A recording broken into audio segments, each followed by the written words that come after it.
So we were discussing section 139 4A, section 139 4A, 4B, 4C, 4D, 4E, 4F.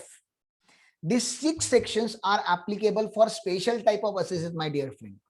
So you need to literally remember it is applicable to whom. So it is 4A is applicable to trust, charitable trust. Charitable trust means ये NPO है, non profit making organisation है. अब charitable trust है तो आपको charity तो करनी पड़ेगी ना.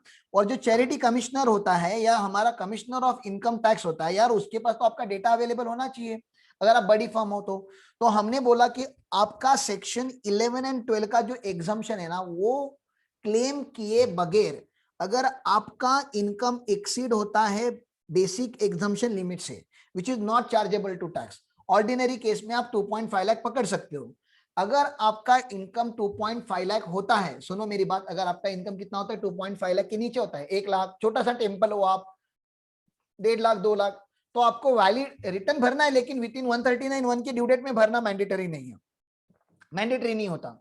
लेकिन अगर आपका 2.5 लाख के ऊपर चला जाता है तो जो 139(1) के ड्यू डेट्स हमने पढ़े हुए हैं, 31 जुलाई, 31 अक्टूबर, उसके पहले ही आपको रिटर्न भरना जरूरी है.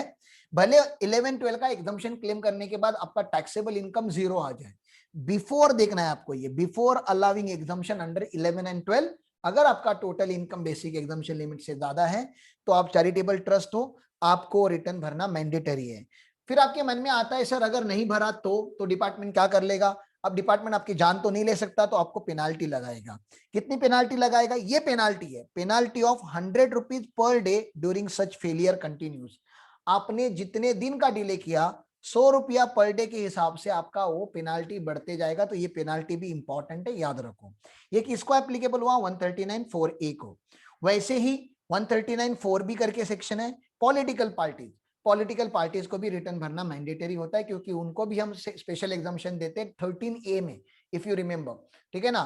तो उनको क्योंकि स्पेशल एग्जाम्पशन मिलता है 13A का, तो हमने पॉलिटिकल पार्टीज को भी बता के रखा है कि भैया जी पॉलिटिकल पार्टी अगर आपका इनकम एक्सीड नहीं हो रहा बेसिक एग्जाम्पशन लिमिट से, तो प्लीज अंडरस्टैंड करो, आपको रिटर्न भरना ऑप्शनल है. लेकिन अगर इनकम एक्सीड हो रहा है before claiming exemption under 13A, तो आपको रिटर्न भरना मैंडेटरी है. ठीक है सर. उसके बाद एक बहुत बड़ी लिस्ट आती है 4C. बहुत बड़ी लिस्ट आती है 4C. 4C मतलब बहुत सारी इंस्टीट्यूशन जहां पे हम कंट्रीब्यूशन करते हैं. आपने सेक्शन 80G पढ़ा है, ठीक है ना. 80G में जहां जहां पे हम डोनेट करते हैं, तो हम डोनर होते हैं, तो हमें 80G में डिडक्शन मिलता है. किसी का माइक ओपन है, प्लीज अगर बात नहीं कर रहे तो माइक ऑफ रखो, बहुत डिस्टर्बेंस हो रहा है. हाँ, हम डोनर होते हैं, ठीक है ना, और हम यहाँ पे डोनेशन देते हैं. तो जिन इंस्टीट्यूशंस को हम डोनेशन देते हैं ना, वो सारी इंस्टीट्यूशंस यहाँ पे कवर है, ठीक है ना. अब सारी तो बाय हार्ट होने से रही, तो जो जो मेन होती है उनको आप याद रख लो. रिसर्च एसोसिएशन याद रख सकते हो, न्यूज ठीक है, एसोसिएशन रेफर्ड अंडर सेक्शन 1023 है, 23B ये याद रख लो थोड़ा, इसके बारे में बात करेंगे हम आगे जाके एग्जाम्पशंस में. Specified employ welfare fund, any university educational institution referred under section 1023C clause 3AD/AB, तो ये थोड़ा इंपॉर्टेंट है. हॉस्पिटल एंड हेल्थ केयर, ये चैरिटेबल ट्रस्ट की जब बातें करेंगे तो ये सारे क्लॉजेस आपको याद होंगे, ये थोड़े इंपॉर्टेंट क्लॉजेस में आते हैं, ठीक है ना. Fund and institution referred under section 1023C, trust referred under section 1023C, university referred under section 1023C, hospital refer under section 1023C, लेकिन उनके सब क्लॉजेस चेंज हो रहे हैं. Mutual fund refer under section 1023D, securitisation trust, investor protection fund, core settlement guarantee fund, venture capital company, venture capital fund, trade union, body और board और trust और commission refer under 1046, 1029A, infrastructure date fund 1047, ये भी important है, ये नया यहाँ पे ऐड हुआ है. एनआर टैक्सेशन में इसका इंपॉर्टेंस आपको समझेगा. मस्ट फाइल, इन्होंने क्या लिखा है? मस्ट फाइल मैंडेटरी है. तो in return if total income without giving effect of provision of section 10, ये जो सेक्शन 10 की हम एग्जम्पशंस की बात कर रहे हैं, अगर ये एग्जम्पशन नहीं होता तो क्या आपका इनकम बेसिक एग्जम्पशन लिमिट से ज्यादा होता? और अगर आपका आंसर यस है तो भैया आपको भी रिटर्न भरना मैंडेटरी था. और अगर आपने टाइम पे नहीं भरा तो आपको पता ही है अभी 100 रुपीज पर डे की आपको पेनाल्टी लगेगी. तो मैंने अभी तक आपको क्या पढ़ाया? 139(4A) में ट्रस्ट था, ट्रस्ट, चैरिटेबल ट्रस्ट.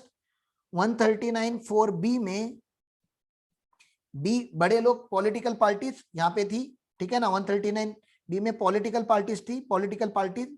139 4C में जिनको हम कंट्रीब्यूशन देते हैं, मैंने सी से कैसे याद रखा है, जिनको हम कंट्रीब्यूशन देते हैं, हम जिनको डोनेशन देते हैं, वो सारे के सारी इंस्टीट्यूशन और ट्रस्ट यहाँ पे कवर्ड है, अदर इंस्टीट्यूशन और ट्रस्ट।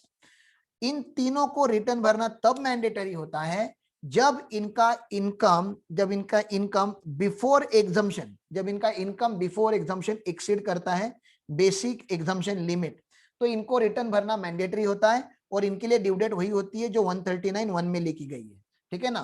तो ये सारी बातें मैंने बता दी। अब आगे आने वाले 3 सेक्शन जो है ये आपने अभी तक नहीं पढ़ी, इन सारी कॉन्सेप्ट्स का आपको नाम ही नहीं पता। Universities and colleges etcetera under 4D जो आपको पता है सेक्शन 35 में होती है, ठीक है ना। साइंटिफिक रिसर्च 4E जो होता है वो बहुत बड़ा एक कॉन्सेप्ट है, बिजनेस ट्रस्ट करके मैं आपको पढ़ाऊंगा, बिजनेस ट्रस्ट करके कॉन्सेप्ट। ये किसने मेरे लैपटॉप पे किया। 139 4B का भी पेनाल्टी है, यहाँ लिखा नहीं लेकिन पेनाल्टी है, पेनाल्टी चैप्टर में आपको दिखा दूंगा। पेनाल्टी सबको है, मैंडेटरी है। जहां इनकम टैक्स में पेनाल्टी नहीं लिखा होता ना स्पेसिफिक पेनाल्टी, तो आपको जनरल पेनाल्टी लगता है 10,000 का, 10,000 का, सोमनाथ इतना याद रखो आप, ठीक है ना। स्पेसिफिकली नहीं लिखा होगा तो 10,000 रुपया होता है यूजुअली। हाँ 4F क्या है, 4F इन्वेस्टमेंट फंड को है। तो ये जो दो है ना ये बहुत बड़े चैप्टर है, बहुत बड़ी कॉन्सेप्ट है, ये हमने स्किप करके हम आगे आए क्योंकि हम आगे वाला पहले पढ़ रहे चैप्टर, बाद में जाके हम जो कॉम्प्लिकेटेड कॉन्सेप्ट्स है उनको देखा जाएगा। ये दो बहुत बड़े कॉन्सेप्ट है, मोस्ट इंपॉर्टेंट कॉन्सेप्ट है, business trust and investment fund, alternative investment fund, इनको रिटर्न भरना मैंडेटरी है। तो इन तीनों को रिटर्न भरना 4D 4E एंड 4F में जो है सेक्शन, इनको बाय डिफॉल्ट मैंडेटरी है। वो एग्जम्पशंस वगैरह की बात ही नहीं की इन्होंने, इनको बाय डिफॉल्ट रिटर्न भरना मैंडेटरी, इनके पास चॉइस ही नहीं है। ऊपर वाले 3 लोगों के पास फिर भी थोड़ा बहुत चॉइस था नहीं भरने का, इनके पास चॉइस ही नहीं है क्योंकि इनका एग्जिस्टेंस हमारे कंट्री के लिए बहुत मैटर करता है। मैनिपुलेशंस ना हो करके हमें उनसे रिटर्न भरवाना मैंडेटरी हो जाता है, और इसलिए हमने उनको पेनाल्टी पेनल क्लॉजेस भी थोड़े हार्श रखे हुए जो 100 रुपीज पर डे के हिसाब से है, which is very very high, ठीक है। सर अगर मैंने रिटर्न भरने के टाइम पे गलती कर ली तो कुछ नहीं, गलती सुधारी जा सकती है। अगर आपको पता चला एनी ओमिशन या wrong statement in the return, ठीक है ना, जो बोनाफाइड है, जो जेन्युइन है, आप रिटर्न को रिवाइज कर सकते हो। सो रिटर्न कब तक रिवाइज हो सकता है, before the end of the relevant assessment year या before completion of regular assessment, ठीक है ना, विच इज अर्लियर, आपका असेसमेंट खत्म होने के पहले। असेसमेंट, अगर असेसमेंट में आपको गलती पता थी तो असेसमेंट में बोल देते, ठीक है ना। तो ये ऐसी बात हो गई है। ओरिजिनल रिटर्न जो है वो ओरिजिनल, ये जो है रिवाइज रिटर्न नहीं, ओरिजिनल रिटर्न को रिप्लेस ही कर देता है। तो डिपार्टमेंट के पास दो रिटर्न का डेटा नहीं होता, ओरिजिनल रिटर्न और रिवाइज रिटर्न दोनों का डेटा नहीं, ओरिजिनल जब रिवाइज रिटर्न जाता है तो ओरिजिनल रिटर्न ऑटोमेटिकली रिप्लेस हो जाता है। Sir revision of revise return possible है क्या, मैंने रिवाइज रिटर्न में गलती की सर, आप कितनी भी बार रिवाइज कर सकते हो, कोई लिमिट नहीं है, जब तक आपके पास टाइम लिमिट अवेलेबल है आप रिवाइज कर सकते हो। बिलेटेड रिटर्न भी रिवाइज हो सकता है, लॉस रिटर्न भी रिवाइज हो सकता है, मतलब 139(5) के पहले जितने भी रिटर्न फाइल हुए सारे रिवाइज हो सकते हैं, ठीक है ना। Return file under pursuant 142 can not be revise, क्योंकि ये स्पेशल रिटर्न होता है, ये नोटिस वाला रिटर्न होता है, ये रिटर्न रिवाइज नहीं हो सकता, ठीक है। आगे चलते हैं, ओके। यहाँ पे छोटा सा हॉल्ट लेते हैं, मेरा लेक्चर लॉग आउट हो रहा है, अगेन 5 मिनट का ब्रेक लो और 8:30 को फिर से ज्वाइन कर लो प्लीज, 8:30।